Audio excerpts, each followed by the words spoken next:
ಪ್ರಿಯ ವಿದ್ಯಾರ್ಥಿಗಳೇ, ನಾವೀಗ ರಿಫಾರ್ಮೇಷನ್ ಬಗ್ಗೆ ಮಾತನಾಡೋಕ್ಕಾಗುತ್ತೆ. ವಿ ಟಾಕ್ ಅಬೌಟ್ ರಿಫಾರ್ಮೇಷನ್ ಅಂತಕ್ಕಂಥದ್ದು ಮುಖ್ಯವಾಗಿ.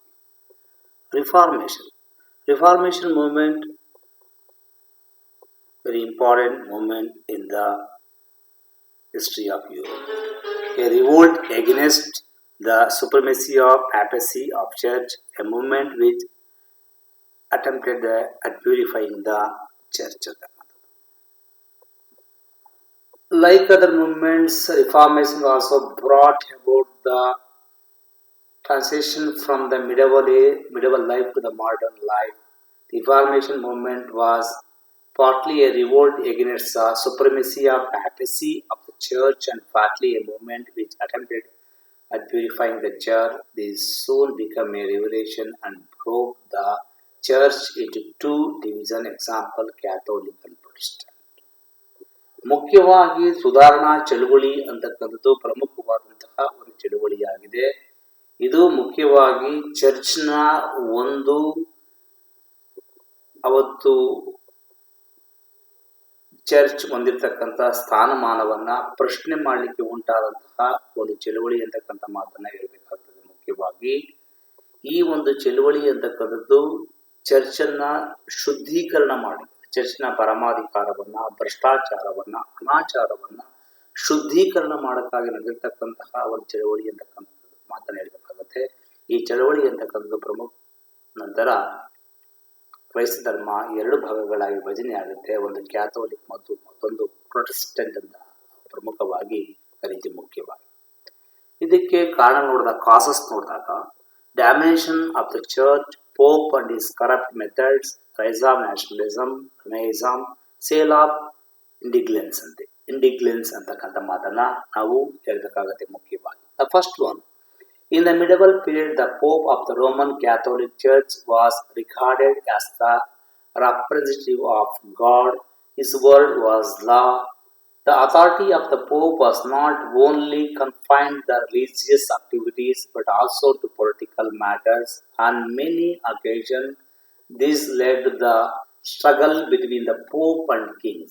In this struggle, sometimes the kings were defeated by the Pope. It resulted in the development of sort of hatred among the kings against the Pope. ಮಧ್ಯಕಾಲೀನ ಭಾರತದಲ್ಲಿ church ಅಂತಕ್ಕಂಥದ್ದು ಪ್ರಬಲವಾಗಿತ್ತು. Church ದೇವರ ಸ್ಥಾನಮಾನವನ್ನು ಹೊಂದಿದ್ದಂತೆ pop ಕೂಡ ಹೊಂದಿದ್ದನು. ದೇವರ ಪ್ರತಿನಿಧಿ ತಾನೆಂದು ಆತ ಹೇಳಿಕೊಳ್ಳುತ್ತಿದ್ದನು. ಆತನು ಹೇಳುತ್ತಿದ್ದಂತಹ ಮಾತುಗಳೇ ಕಾನೂನುಗಳಾಗಿ ಪರಿವರ್ತನೆಯಾಗುತ್ತಿದ್ದವು. ಇಂಥ ಪ್ರಭಾವಶಾಲಿಯಾಗಿರ್ತಕ್ಕಂಥ ಚರ್ಚ್ ಮತ್ತು ಪೋಪ್ ಅಂತಕ್ಕಂಥದ್ದು ಅವತ್ತು ಕೇವಲ ಧಾರ್ಮಿಕ ಚಟುವಟಿಕೆಗಳಲ್ಲಿ ತಮ್ಮನ್ನು ತಾವು ತೊಡಗಿಸಿಕೊಳ್ಳಲಿಲ್ಲ, ಬದಲಾಗಿ ರಾಜಕೀಯದಲ್ಲೂ ಕೂಡ ಹಸ್ತಕ್ಷೇಪವನ್ನು ಮಾಡ್ತಾ ಇತ್ತು. ಇದು ಒಮ್ಮೊಮ್ಮೆ ರಾಜ ಮತ್ತು ಪೋಪರ ನಡುವಿನ ಭಿನ್ನಾಭಿಪ್ರಾಯಗಳಿಗೆ ಕಾರಣವಾಗ್ತಾ ಇತ್ತು. ಆದರೆ ಧಾರ್ಮಿಕವಾಗಿ ಚರ್ಚ್ ಪ್ರಬಲವಾಗಿದ್ದರಿಂದ ರಾಜನೇ ಸೋಲಬೇಕಾದಂತಹ ಪರಿಸ್ಥಿತಿ ನಿರ್ಮಾಣವಾಗಿರ್ತದೆ. ಹಾಗಾಗಿ ಅದರ ವಿರುದ್ಧ ನಡೆದಿರ್ತಕ್ಕಂತಹ ಒಂದು ಚಳುವಳಿ ಅಂತಕ್ಕಂಥ ಮಾತನ್ನ ಹೇಳಬೇಕಾಗ್ತದೆ. Pope and his corrupt method ಅಂತ ಕರಿತೀವಿ.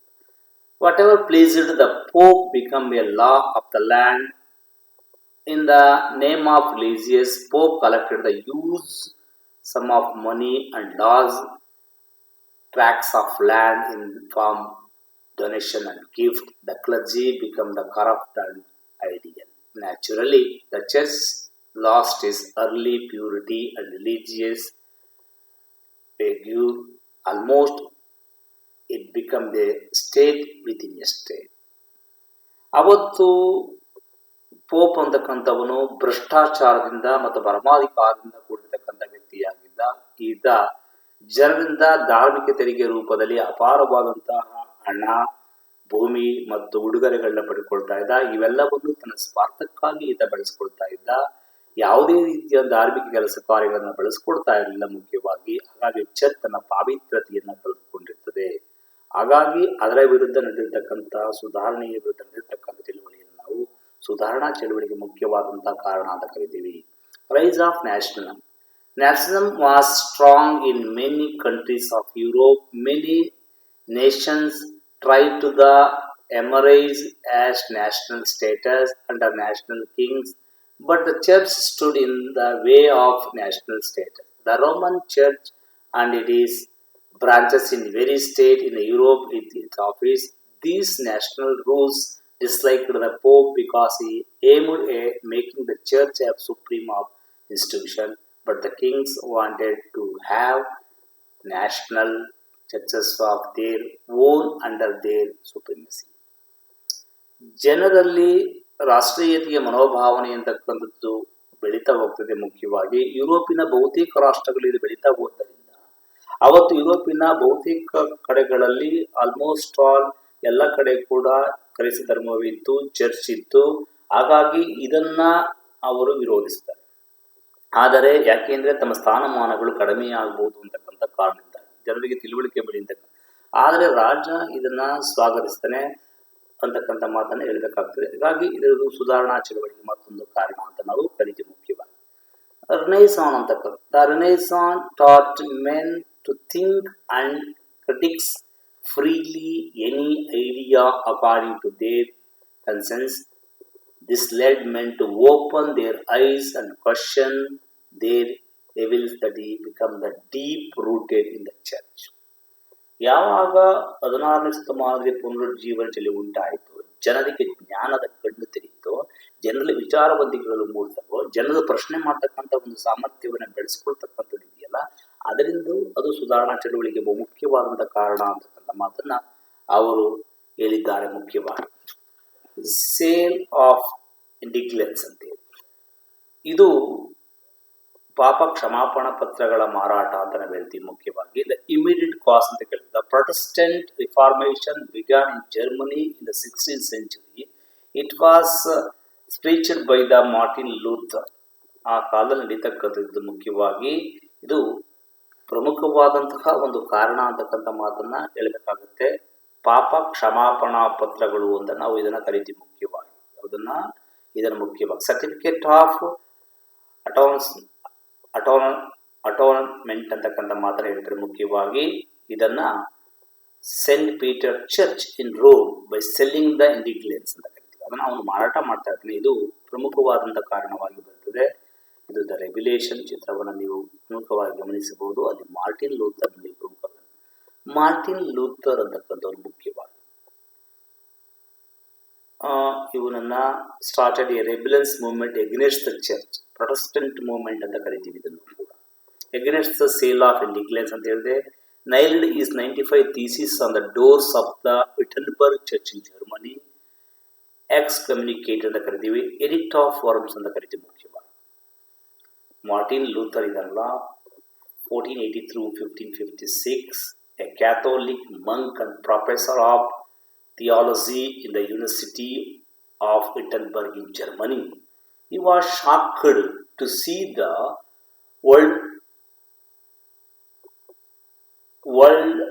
worldliness of the Vatican, papal headquarters of Rome. When he visited Rome, Luther was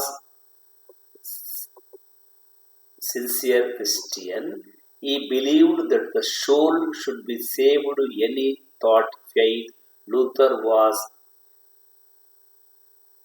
fearless and dynamic critic of the Roman Catholic Church. He broke away from the church over the sale of indulgence in 1517.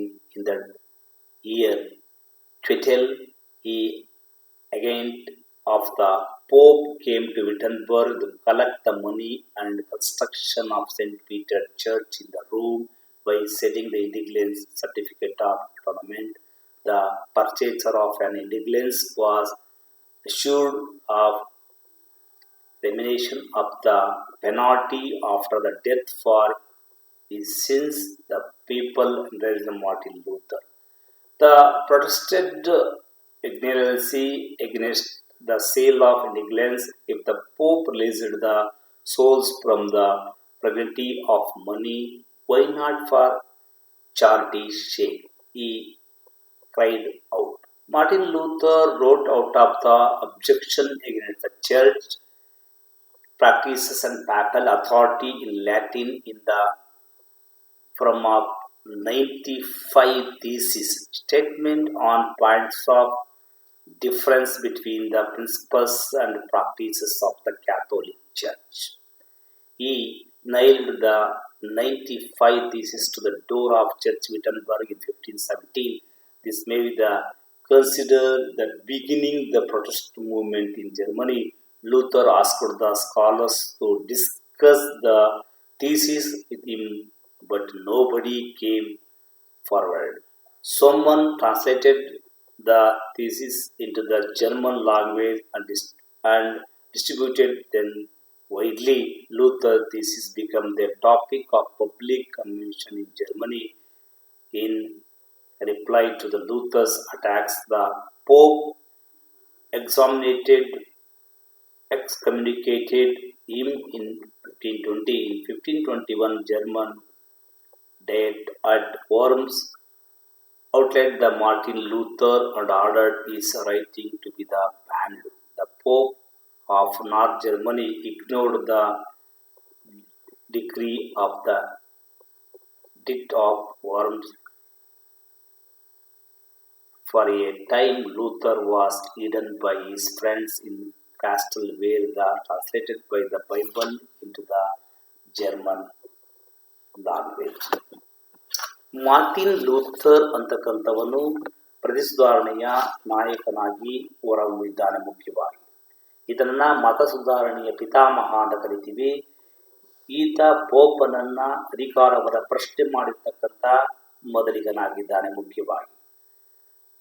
ಹಾಗಾಗಿ ಈತ ಮುಖ್ಯವಾಗಿ ಪೋಪನ ಕ್ಷಮಾಪಣಾ ಪತ್ರಗಳನ್ನ ಖಂಡನೆ ಮಾಡಿದ್ರೆ ಮುಖ್ಯವಾಗಿ ಅದನ್ನ ತಾವು ಮಾಡಿದ ಪಾಪಗಳು ನಿವಾರಣೆಯಾಗಬೇಕಾದರೆ ಅದಕ್ಕೆ ಪಾಪ ಕ್ಷಮಾಪಣಾ ಪತ್ರಗಳನ್ನ ಹಣವನ್ನು ಕೊಟ್ಟು ಕೊಂಡ್ಕೊಳ್ಬೇಕಾಗ್ತಿತ್ತು. ಇವನ್ನ ಸ್ವರ್ಗದ ರಹದಾರಿ ಪತ್ರಗಳೆಂದೇ ಕರೆಯಲಾಗ್ತದೆ. 1517 ಪೋಪನ ಪ್ರತಿನಿಧಿ ಕ್ವಿಟೆಲ್ಸನು ಪಾಪ ಕ್ಷಮಾಪಣಾ ಪತ್ರಗಳು ಮಾಡುತ್ತಾ ವಿಟನ್ಬರ್ಗ್ ಬಳಿ ಬಂದಾಗ ಲೂಥರ್ಗೆ ಶರಣಾಗ್ತಾನೆ. ಆಗ ಲೂಥರ್ ಅವನನ್ನ ಜನ್ಮದಿಂದ ಹೊರಹಾಕಿ 95 ಪ್ರಮೇಯಗಳನ್ನ ಬರೀತಾನೆ. ಅವು ಚರ್ಚಿನ ದುರಾಡಳಿತ ವಿರುದ್ಧಂತಹ 95 ಅಂಶಗಳನ್ನು ಒಳಗೊಂಡಿರತಕ್ಕಂಥದ್ದು. ಅದನ್ನ ಆ ವಿಟನ್ಬರ್ಗ್ ಚರ್ಚ್ನ ಬಾಗಿಲಿಗೆ ಅಂಟಿಸ್ತಾನೆ ಮುಖ್ಯವಾಗಿ. ಆದರೆ ಅವ ಯಾವ ಪ್ರಶ್ನೆಗಳಿಗೂ ಉತ್ತರ ಸಿಗುವುದಿಲ್ಲ. ಮುಖ್ಯವಾಗಿ ಪೋಪ್ ಲಿಯೋ ಲೂಥರ್ನ ಕೇಳ್ಕೊಳ್ತಾನೆ, ತನ್ನ ಮೇಲಿರ್ತಕ್ಕಂಥ ಎಲ್ಲವನ್ನು ವಾಪಸ್ ತಗೊಳ್ಳು, ಕ್ಷಮೆ ಕೇಳಿ ಅಂತೇಳಿ. ಆದರೆ ಅದನ್ನ ಇವನು ವಿರೋಧಿಸ್ತಾನೆ. 1520 ಬೋರ್ಮ್ಸ್ ಸಭೆ ಸೇರಿದ್ದ ಡಯೆಟ್ ಪಾರ್ಲಿಮೆಂಟಿನ ಮುಂದೆ ಹಾಜರಾದ ಲೂಥರ್ನು ತನ್ನ ವಿಚಾರಣೆಗಳು ವಾಪಸ್ ಕೊಡಿಂದ ಚಾನ್ಸ್ ನೀಡುತ್ತಾನೆ. ಲೂಥರ್ ಒಪ್ಪಲ್ಲ, ಅವನ ಮೇಲೆ ಬಹಿಷ್ಕಾರವನ್ನು ಹಾಕ್ತಾರೆ. ಆದರೆ ಈ ಸಂದರ್ಭದಲ್ಲಿ ಜನ ಲೂಥರ್ನ ಬೆಂಬಲಕ್ಕೆ ನಿಲ್ತಾರೆ. ಮುಖ್ಯವಾಗಿ ರಾಜ ಫೆಡ್ರಿಕ್ ಅಂದರೆ ಜರ್ಮನಿಯ ರಾಜ ಫೆಡ್ರಿಕ್ ಇವನ ಅರಮನೆ ರಕ್ಷಣೆಯನ್ನು ಕೊಟ್ಟಿರ್ತಕ್ಕಂಥ ನಾವು ಪ್ರಮುಖವಾಗಿ ಇಲ್ಲಿ ಗಮನಿಸಬಹುದು. ನೋಡಿ, ಮಾರ್ಟಿನ್ ಲೂಥರ್ನ ಒಂದು ಚಿತ್ರಗಳನ್ನ ಇಲ್ಲಿ ಗಮನಿಸಬಹುದು. ಯಾವ ರೀತಿಯಾಗಿ ಸುಧಾರಣಾ ಚಳವಳಿ ವಿರುದ್ಧ ಹೋರಾಟವನ್ನು ಮಾಡ್ದ ಅಂತಕ್ಕಂಥದ್ದನ್ನ ಪ್ರಮುಖವಾಗಿ ಗಮನಿಸಬೇಕಾಗುತ್ತೆ. ಪ್ರಿಯ ವಿದ್ಯಾರ್ಥಿಗಳೇ, ಥ್ಯಾಂಕ್ ಯು.